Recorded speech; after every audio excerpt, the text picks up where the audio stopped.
60টি বর্জনীয়র 1 number, বিলম্বে ইফতার করবেন না কখনো। 1 নাম্বার, দেরি করে ইফতার করা নিষিদ্ধ। ইহুদিরা দেরি করে ইফতার করে। লা ইয়াজালুন নাসু আলা খাইরিন মা আজ্জালুল ফিতরা।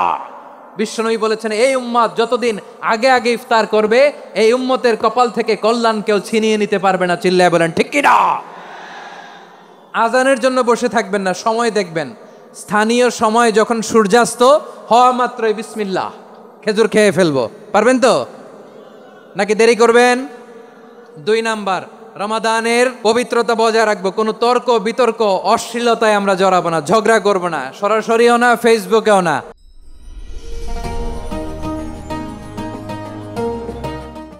আল্লাহর হাবিব সাল্লাল্লাহু আলাইহি ওয়াসাল্লাম মসজিদে নববীর ভেতরে, হঠাৎ তিনি মসজিদে নববীর মিম্বারে পা রেখে বললেন আমিন।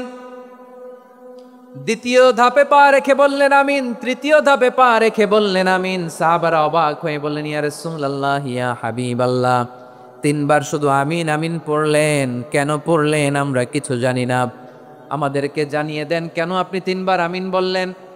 রাহমাতাল লিল আলামিন আল্লাহর হাবিব বললেন, ও আমার প্রাণের সাহাবীরা, আমি যখন মসজিদে নববীর মিম্বারের প্রথম ধাপে পা রেখেছি, সাইয়েদনা জিবরিল এসে আমাকে বলেছে, ও নবী, আপনার নাম শুনে যে ব্যক্তি আপনার উপর দুরূদ পড়ে না তার ধ্বংস। আপনি বলেন আমি বলেছি আমিন। দ্বিতীয় ধাপে পা রাখার পর সাইয়েদনা জিবরিল বললেন, ইয়া রাসূলুল্লাহ, মাতা পিতাকে বার্ধক্য অবস্থায় পেয়ে তাদের সেবা করে, তাদের সাথে সদাচরণ করে যে সন্তান জান্নাত কামাতে পারলো না, তার জন্য ধ্বংস। আপনি বলেন আমিন। আমি বলেছি আমিন। আবার মিম্বারের তৃতীয় ধাপে ঠিক যখনই আমি পা রাখলাম, সাইয়েদনা জিবরাইল বললেন, নবী, রমজান মাস পাওয়ার পরে এই মাসে ইবাদত করে যে ব্যক্তি নিজের গুনাহ মাফ করাতে পারলো না, তার জন্য ধ্বংস। আপনি আওয়াজ করে পড়েন আমিন।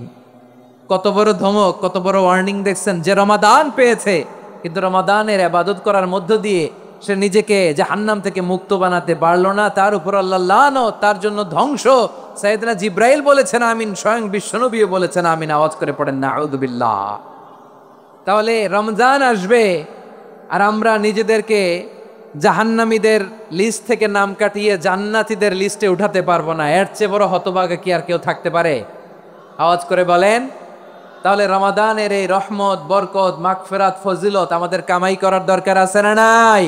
বিবাহিতরা দিনের বেলায় স্ত্রীর সাথে মেলামেশা করতে চাইলে করতে পারে, কিন্তু রমাদানে দিনের বেলায় খেতে মনে চায় কিন্তু আমরা খাই। এটা এমন এক বরকতের মাস যে মাসে আমরা নিজেদের নাফসের উপর নিয়ন্ত্রণ প্রতিষ্ঠা করি। সারা বছর নাফস আমাদেরকে নিয়ন্ত্রণ করে, আর রমাদানে আমরা নাফসকে নিয়ন্ত্রণ করি। কথা বুঝতেছেন? সারা বছর নাফস আমাদেরকে নিয়ন্ত্রণ করে। এই যে এখন আমার খেতে মনে চাইলে যে খেজুর রাখা, আমি খেজুর খেতে পারবো, নাটস আছে, বাদাম খেতে পারি। খাইতে মন চাইলে পানি, আমার রুহুটা চায়, আমার নাফসটা খেতে চায়, আমি খেতে পারি, পান করতে পারি।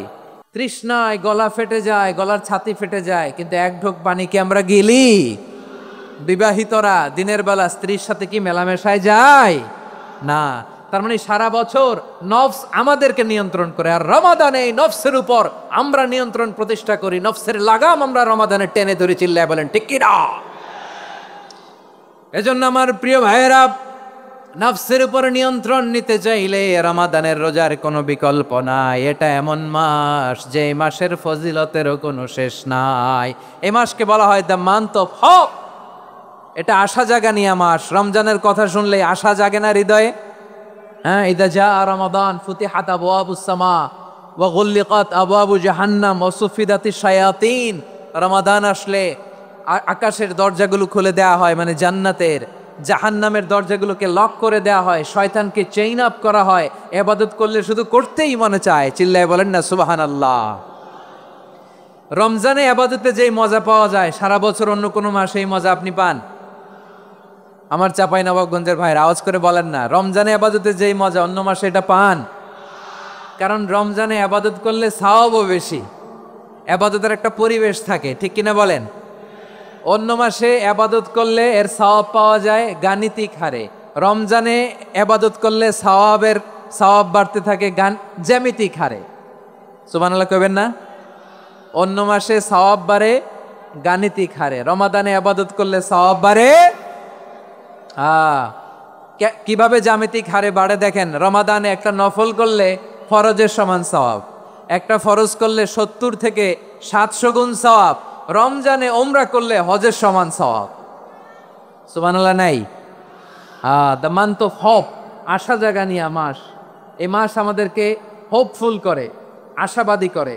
রমাদান যেমনি দ্য মান্থ অফ হোপ, আশা জাগানিয়া মাস, এট দ্য সেম টাইম এই রমাদান হচ্ছে মান্থ অফ ওয়ার্নিং, একটা ওয়ার্নিং এর মাস। নবী যেমনি আশা জাগাইছে আবার ওয়ার্নিং দিয়েও গেছে, খবরদার কেউ গালি দিলে বলবেন ইন্নী ইমরুউন সায়েম, আমি রোজাদার। আল্লাহর হাবিব শিখিয়েছেন কেউ যদি তোমার গালি দেয়, কটু কথা বলে, অশ্লীল কথা বলে, রমজানে তুমিও বলতে পারবে না, তুমি বলতে পারবা ইন্নী ইমরুউন সায়েম, আমি রোজাদার। আজকে থেকে নিয়ত করেন রমজানে কেউ গালি দিলে আপনি একটা গালি দিবেন নাকি? কি বলবেন? রোজাদার, রমজানের পবিত্রতা আমি ভঙ্গ করতে পারবো না। অশ্লীল নাটক সিনেমা আমরা দেখব না। ব্যাড হ্যাবিট থাকলে রমাদানে এটা ছাড়ার মহা সুযোগ। স্মোকিং এর অভ্যাস আছে অনেকের, ঠিক কি না? চাপাই নবাবগঞ্জে আপনারা স্মোকিং করেন? হ্যাঁ, না না আমরা করি না, বলেন করি না। করবেন না কেউ? যদি কারো থাকে, কে করে হাত তোলালাম না আমি। এই রমাদানে এই স্মোকিং হ্যাবিট থেকে আমরা বেরিয়ে আসবো, ঠিক কিনা বলেন?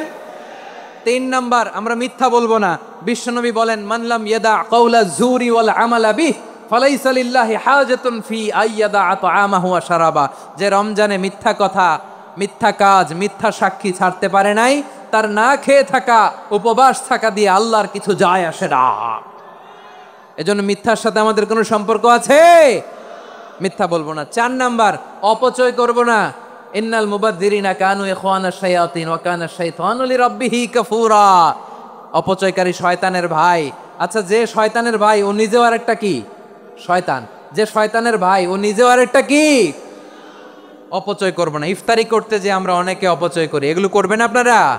না, অপচয় অপব্যয় করব না। 5 নাম্বারে রিয়া, লোক দেখানো ইবাদত আমরা করব না।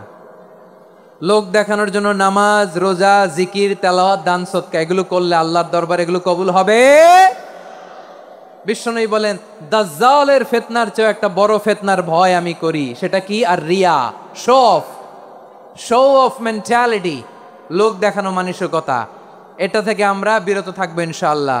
6 নাম্বার, অনেক গুরুত্বপূর্ণ। ব্যবসায়ী ভাইয়েরা, ব্যবসা করেন কারা কারা? হাত তুলে দেখান তো আমারে। মাশাআল্লাহ, হাত নামান। ব্যবসায়ী ভাইয়েরা, অনেক অসাধু ব্যবসায়ী আছে, রমজান আসলে নিত্য প্রয়োজনীয় পণ্যের মূল্য বৃদ্ধি করে দেয়। এরকম আছে না নাই? এগুলো করবেন না। মজুদদারি করবেন না। পণ্যের কৃত্রিম সংকট বাজারে করবেন না। আপনি লাখ টাকা কামায়া ভাবছেন যে রোজাদারদের কষ্ট দিয়ে ধনী হবেন, এমন রোগ আল্লাহ আপনারে দিবে, কোটি টাকা দিয়েও আপনি হাসপাতালের বিল পরিশোধ করার ক্ষমতা আপনার হবে না। খবরদার। শেষ বয়সে দেখবেন কি কষ্ট আপনার হয়। আপনি রোজাদারদের কষ্ট দিচ্ছেন, আল্লাহ আপনার সুখে রাখবে? আল্লাহর দোহাই লাগে, আমার ব্যবসায়ী ভাইয়েরা এটা করবেন না। আরব বিশ্বে আমরা দেখেছি, আরব বিশ্বের ব্যবসায়ীরা সারা বছরে ব্যবসা করে, রমজানে ভর্তুকি দেয়। আর আমার দেশের কিছু অসাধু ব্যবসায়ী রমজানে গলাকাটা ব্যবসা করে আর সারা বছর সইটার উপর দিয়ে চলে। চিল্লায় বলেন ঠিক কিনা? করবেন না, এটা করবেন না। নিত্য প্রয়োজনীয় পণ্যের মূল্য বৃদ্ধি করা হারাম, পণ্যের কৃত্রিম সংকট তৈরি করা হারাম, মজুদদারি করা হারাম, রোজাদারদেরকে কষ্ট দেয়া হারাম, এটা করবেন না। 7 নাম্বারে সর্বশেষ কথা, অধীনস্থ যারা আছে তাদের কাজের চাপ আপনারা কমিয়ে দিবেন। কাজের লোক, ফ্যাক্টরির ওয়ার্কার, স্টাফ, তাদের প্রতি যদি রহম করেন, আপনার উপর রহম করবে কে? এই পবিত্র রমাদানে 7টা করণীয়, 7টা বর্জনীয় মনে রাখা যাবে তো ইনশাআল্লাহ? আল্লাহ এই রমজানকে তুমি বরকতময় করো। হাত তোলেন। আল্লাহুম্মা বাল্লিগনা রমাদান। আল্লাহ রমাদানকে বরকতময় করো। রমজানের 7টা করণীয় এবং বর্জনীয় যে আমরা শুনলাম, পালন করার তৌফিক দান করো। রব্বানা তাকাব্বাল মিন্না ইন্নাকা আনতাস সামিউল আলিম ওয়া তুব আলাইনা ইয়া মাওলানা ইন্নাকা আনতাত তাওয়াবুর রহিম। সুবহানা রাব্বিকা রাব্বিল ইজ্জাতি আম্মা ইয়াসিফুন ওয়া সালামুন আলাল মুরসালিন ওয়াল হামদুলিল্লাহি রাব্বিল আলামিন।